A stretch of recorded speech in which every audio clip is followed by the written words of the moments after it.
Alright guys, welcome back to this new video. Today I want to start the video by asking you a simple question. Have you ever felt that weird nagging pain right behind your knee, kind of where your calf meets the back of the knee? And no matter what you do, you stretch your calves, you foam roll, you rest, it just won't go away. So today I want to walk you through why that pain happens, what might be going on back there, and most importantly, how to fix it. This isn't just a calf thing, and it's definitely not a typical hamstring pull either. So let's zoom in. The area I'm talking about is right in that crease at the back of your knee, just above where your calf starts.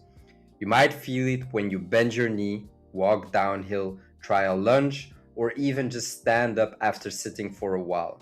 And this pain isn't high up in your hamstring. It's not that burning soreness in your calf muscles either. It's kind of in that in-between zone like you can see in this picture, which is exactly why it throws people off. Now, in that little pocket behind your knee, there is a whole bunch of stuff packed in. You've got your calf tendon, a small but super important muscle called the popliteus, your joint capsule, and even some soft tissue structures. And depending on what's irritated, that pain can show up a little differently, which is why it's so tricky to figure out unless you know what to look for. But here's the thing, when people feel this pain, they don't usually say, oh yeah, I've strained my popliteus or my posterior capsule is inflamed, right? Most people just say my knee feels tight or my calves are cramping, or they think it's just soreness from a workout.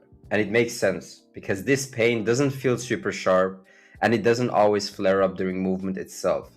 Sometimes it hits you after, like once you've cooled down or sat still too long. And that's what makes it sneaky. It's not dramatic, but it lingers. And that tells us it's probably not a big tear or injury, but more likely a low tolerance issue, something that's being stressed over time and just isn't coping well. Alright, so let me quickly break down the major players that can cause pain in this specific spot, starting with the one I see missed the most. The popliteus. This one's kind of the underdog of the knee. It's a small muscle tucked behind your knee joint that helps unlock the knee when you go from straight to bent.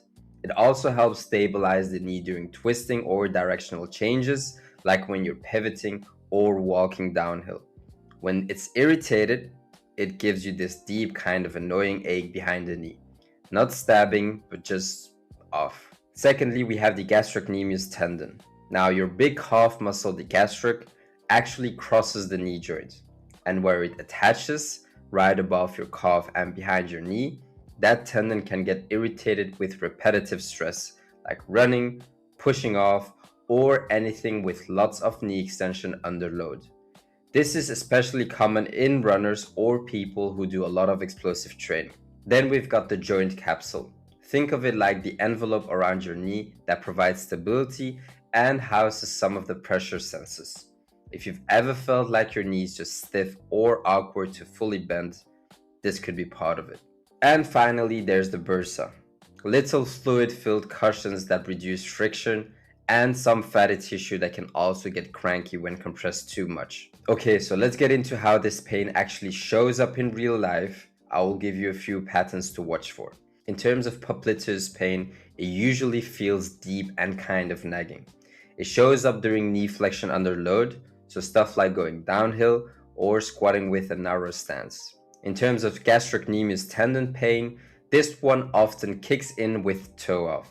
So when you're pushing off during walking, running, or jumping, it will feel like a sharp tightness at the top of your calf, especially in the mornings or after sitting. In terms of the posterior capsule or the bursal stuff, this is more of a dull, broad ache that creeps in during deep bending or compression, like sitting in a deep squat or kneeling.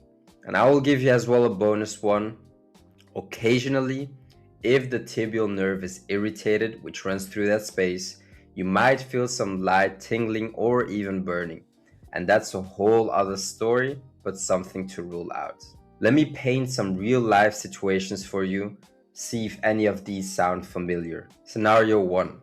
You're walking down a trail or stairs, and suddenly there's that tight, annoying pressure behind your knee. That's a classic setup for popliteus overload, stabilizing every single step. Scenario 2, after a session with lots of push-off or incline running, your gastric tendon gets overworked, especially if you jumped into that intensity too fast or too soon. Scenario 3, you get up after hours at your desk or a long car ride and it just feels sticky.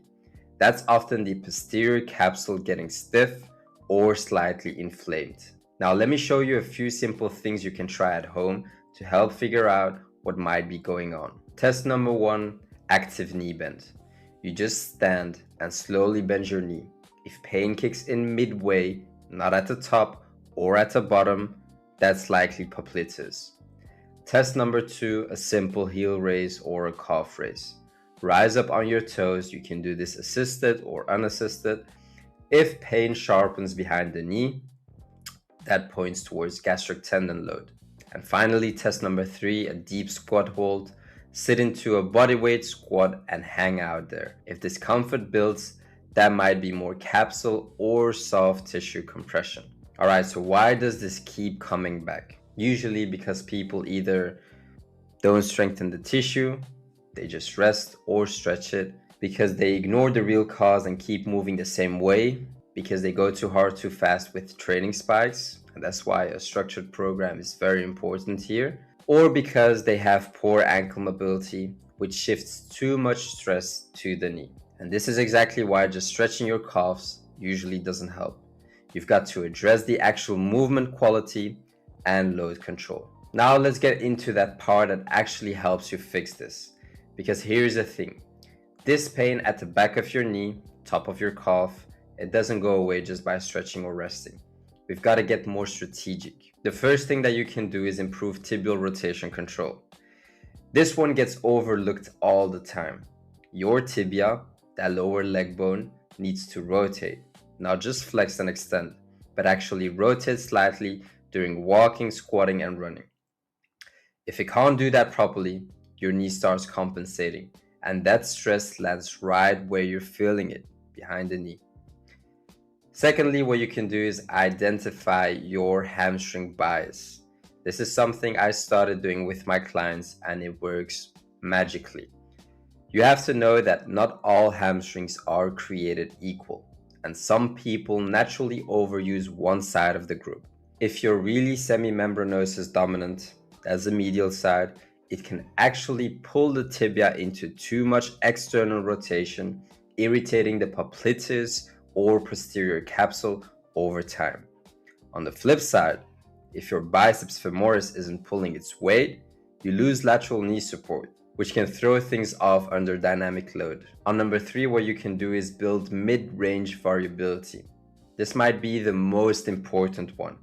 Instead of isolating the popliteus or trying to force one perfect movement, your goal is to get as much variability in the mid-range of your knee as possible, roughly to that 30 to 60 degree bend. Why? Because that's the range where most of your walking, running, and stair movement happens. And it's where people get stuck in repetitive patterns. If you only ever move through that range one way, same lunge angle, same squat path, the same tissues get hit again and again.